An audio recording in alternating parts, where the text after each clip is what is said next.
Bienvenue sur la chaîne YouTube Dreamer. À l'occasion des Jeux Olympiques édition 2020 qui se sont tenus du 23 juillet dernier au 8 août, j'ai pris contact avec Bernard Catrice. Bernard était l'officier de liaison en quelque sorte pour la Belgique et la Team Belgium au Japon. C'est lui qui s'est occupé des contacts notamment avec les athlètes belges et qui a géré leur présence sur place dans les meilleures conditions. Vous le verrez, il développe son travail et c'est tout de suite en images.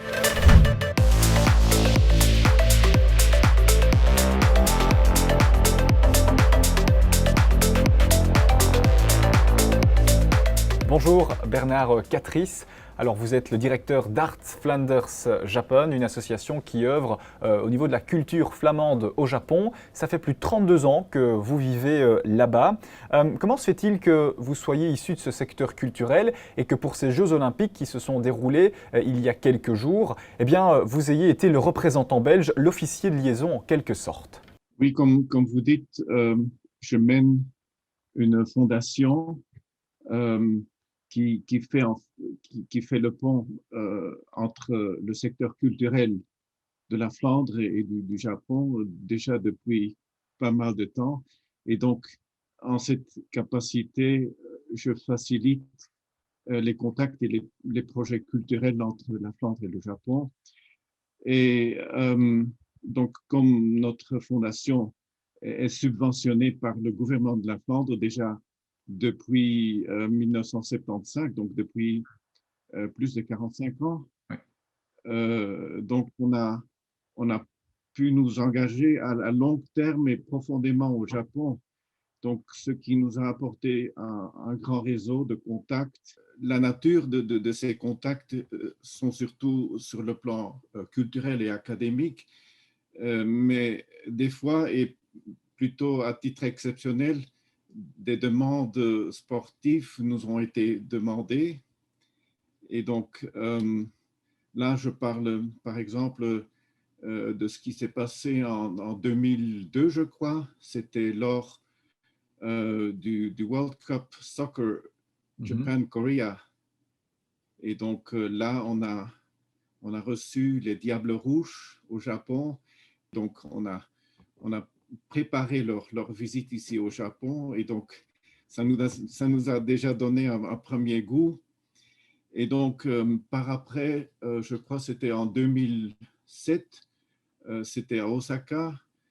Et donc, là se tenaient les championnats du monde de l'athlétisme. Là, j'ai fait la connaissance de Eddie de Smet, qui était l'un des chefs de mission à l'époque du COIB.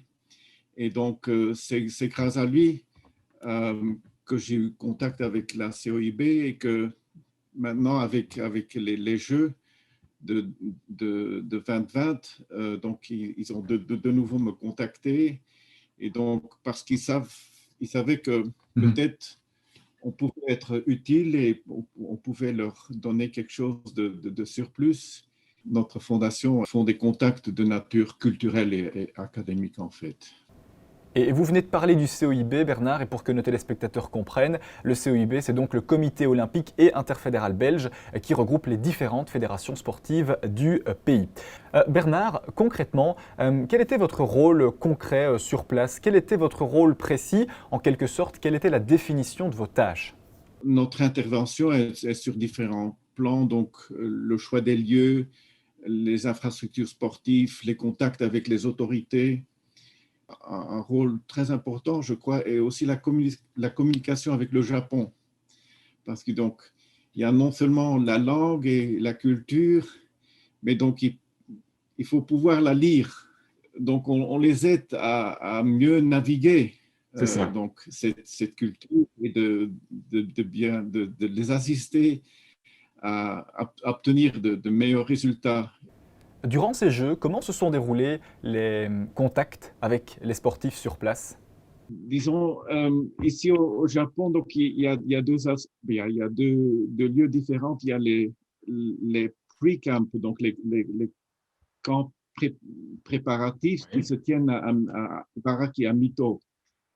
Et donc, il y a ici à Tokyo, il y a le village olympique. au début, donc, et là je parle de 2018-19, donc il y a plusieurs délégations qui sont déjà venues, des athlètes qui sont venus à Mito, à Ibaraki pour s'entretenir, pour voir comment les infrastructures se posent, pour s'acclimatiser, pour voir comment tout se déroule. Et donc, la préfecture d'Ibaraki a reçu ces Oui. délégations et a tout fait pour les mettre à l'aise, faire de sorte qu'ils puissent vraiment entrer dans la culture japonaise et que ça soit non seulement un passage sportif, quoi. Mais donc, avec 2020, avec la pandémie, tout c'est un peu renversé. Ces rencontres ne pouvaient plus se passer comme prévu, quoi. C'est un peu triste parce que ça, c'est la chose qui vraiment qui pourrait apporter quelque chose de surplus. C'est non seulement pas pour la Belgique, mais pour tout le Japon, parce que euh, bien que les Jeux se tiennent à Tokyo, donc tout le Japon est engagé, quoi, et est engagé à plusieurs niveaux avec plusieurs pays. Et donc, tout cela, tous ces échanges, ces échanges culturels ne peuvent pas se tenir. Mhm. Et donc, ça, c'est quelque chose de déplorable et de triste, en fait. Personnellement, comment dire, j'ai pu faire la connaissance des sportifs belges à Mito à plusieurs niveaux et donc au village aussi. Mais moi, ce n'est pas l'importance. L'important, c'est le rapport entre ces sportifs, les sportifs belges et le Japon, quoi. Alors, je l'ai dit au début en introduction, ça fait plus de 3 décennies que vous vivez au Japon. Comment les Japonais nous voient, nous les Belges? Euh, D'abord, la Belgique se trouve au milieu de l'Europe, quoi. Donc, ils voient les Belges un peu différents des Américains. Donc, Mhm. l'Europe, c'est la culture. Donc, ils ont une fascination euh, pour l'Europe et pour leur histoire, leur culture. Bah, à ce sujet, j'espère d'ailleurs que vous leur faites goûter nos bonnes bières et les bonnes frites, hein. Ah oui, oui, oui. Ah, ça va. Oui, oui, oui. Donc, oui, bah, en fait, et là, je parle il y a 30 ans, c'était moi qui a introduit, en fait, les bières belges spéciales. Et donc, Ah. on a commencé avec la bière blanche de Hoegaarden, donc la Grand Cru, le César, le fruit défendu. Maintenant que ces Jeux Olympiques 2020 à Tokyo sont terminés, quelles sont pour vous, Bernard, les prochaines étapes? Quels seront les derniers contacts que vous aurez avec les autorités belges?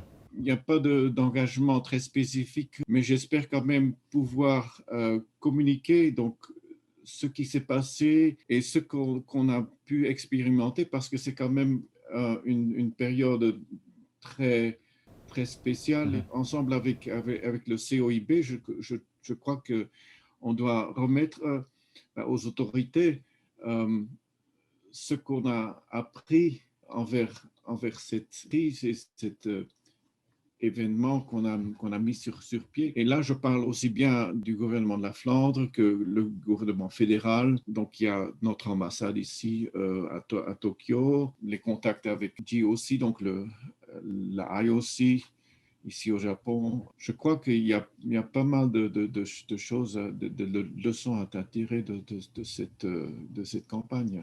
En tout cas, merci beaucoup Bernard pour ces échanges et cette discussion. Je vais vous souhaiter une bonne nuit, hein, puisque chez vous il est tard, 7 heures de plus qu'en Belgique. Et je tiens à repréciser, vous êtes donc le directeur d'Arts Flanders Japon et c'est vous qui avez été l'officier de liaison durant ces Jeux Olympiques.